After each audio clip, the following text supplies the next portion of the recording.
باللہ من الشیطان الرجیم بسم اللہ الرحمن الرحیم السلام علیکم ڈیئر اسٹوڈنٹس. میرا نام میاں خیام اکبر ہے. میں Rehman college of allied health sciences بھی سرجیکل ٹیکنالوجی کا اسٹوڈنٹ ہوں. جیسے آپ سب کو پتہ ہے کہ کووڈ-19 کی وجہ سے ہماری ریگولر کلاسز نہیں ہو رہی تو اور آگے منتھ اور نیکسٹ منتھ میں ہمارے ایگزامز بھی ہیں. تو میں کوشش کرتا ہوں کہ جتنے بھی ہمارے کورسز ہوں وہ اس پلیٹ فارم پہ ہم شیئر کریں اپنے اسٹوڈنٹ کے ساتھ کہ ان کو بھی سمجھ آ سکیں. تو آج کا جو ہمارا ٹاپک ہے وہ انڈوسکوپی کے بارے میں ہے. تو چلتے ہیں آگے. انڈوسکوپی. اس یونٹ جو یہ سلائیڈ ہے ہمارا، اس میں ہم یہ پڑھیں گے کہ how doctor use this method to look inside patient bodies. تو چلتے ہیں ڈیفینیشن. آبجیکٹیوز میں ہمارے ساتھ ہے کہ how endoscope work, how doctor use endoscopes and basic knowledge needed for expert group task. Endoscopy. The word endoscopy is derived from Greek words. یہ two Greek words سے derived ہوئی ہے. Endo meaning inside and scopy meaning to see. It is a word used in medicine to describe the procedure used see inside various parts of the body. جتنے بھی inside parts ہے body کے اس کو دیکھنے کے لیے ہمیں انڈوسکوپ کی ضرورت پڑتی ہے. اور میڈیسن میں یہ ایک پروسیجر ہے جس کے تھرو ہم انسائڈ دا باڈی دیکھ سکتے ہیں. Historically, it was known that it is possible to insert tubes into the body orifices, but to see clearly, a method was needed to illuminate the inside of the organ to be seen. جیسے کہ اس سے پہلے بھی possible تھا. History میں اگر ہم پیچھے جائیں تو یہ پاسبل تھا کہ ہم ٹیوب انسرٹ کریں باڈی اوریفیسز میں. لائک میں کہہ سکتا ہوں کہ ایئر وے میں تھرو ماؤتھ، یا ہم یہ کہہ سکتے ہیں کہ نیزل کے تھرو بھی ہم دیکھ سکتے ہیں. ایئر کینال جو ہے اس کو بھی ہم دیکھ سکتے ہیں.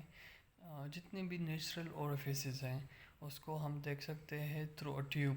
بٹ ہمیں ایک میتھڈ چاہیے کہ وہ ایلیمینیٹ کریں ان سائڈ آف دا آرگن کہ وہ ہمیں دیکھ جائے. تو یہ ایک میتھڈ ہمیں اس وقت چاہیے ہوتی تھی. The earliest crude attempts used oil lamps. سب سے پہلے کیا یوز ہوتا تھا؟ Oil lamps which were later replaced by small electric filament bulbs. جو بعد میں اسمال الیکٹرک فیلامنٹ بلبس پر ریپلیس ہوا. بٹ اس میں ایک پرابلم یہ تھی کہ یہ جو اس کی لائٹ تھی وہ برائٹ نہیں تھی اور یہ الاٹ آف ہیٹ پروڈیوس کرتی تھی. تو یہ اس کے ڈس ایڈوانٹیج میں آتی ہے. اچھا، نیکسٹ سائنس آف انڈوسکوپی.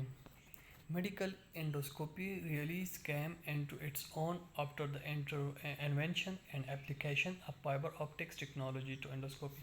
جب ہمارے پاس فائبر آپٹک ٹیکنالوجی آئی ہے، صحیح ہے، تو ریئلی جو ہمارے ساتھ انڈوسکوپی ہے تو یہ مطلب ہمارے میڈیکل فیلڈ میں جب آئی ہے تو وہ تب آئی ہے کہ ہمارے ساتھ فائبر آپٹک ٹیکنالوجی جو ہے وہ انڈوسکوپی میں آئی. اب fibre optic endoscopes use bundles of thin glass fibers to transmit light to and from the organ being viewed. جو آرگن ہم ویو کر رہے تو اس کو ایک فائبر آپٹک جو کہ گلاس ہوتی ہے، تھن گلاس فائبرز ہیں فائبر آپٹک کی، اس کی بنڈلز، اس میں لائٹ پاس ہوتی ہے ون اینڈ ٹو اندر اینڈ. تو اس کے تھرو ہم آرگن کو ویو کرتے ہیں. نیکسٹ، یہ جو فائبر ہے یہ ٹوٹل انٹرنل ریفلیکشن پرنسپل پر چلتی ہے. جتنی بھی 100% لائٹ ایک اینڈ پر انٹر ہوتی ہے اور دوسرے اینڈ پر جاتی ہے. تو جو جتنے بھی ہمارے ساتھ انٹرنل آرگنز ہیں اس کو ہم اس کے تھرو دیکھ سکتے ہیں. یہ پکچر ہے.